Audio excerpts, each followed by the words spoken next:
Okay, now do cheek kisses. Okay, now the other sisters. The two of them girling. Tingner.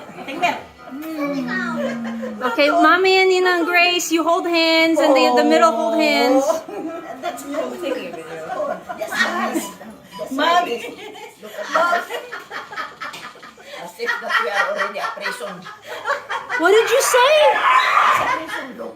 This is not a prison. Okay, now say your favorite verse.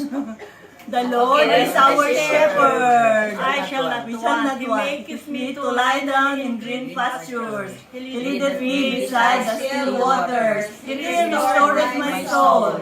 He leadeth me in the path of righteousness for his name's sake. Yea, though I walk through the valley of the shadow of death, I will fear no evil, for thou art with me. Thy rod and thy staff, they comfort me. Thou anointest my head before me, in the presence of my enemies.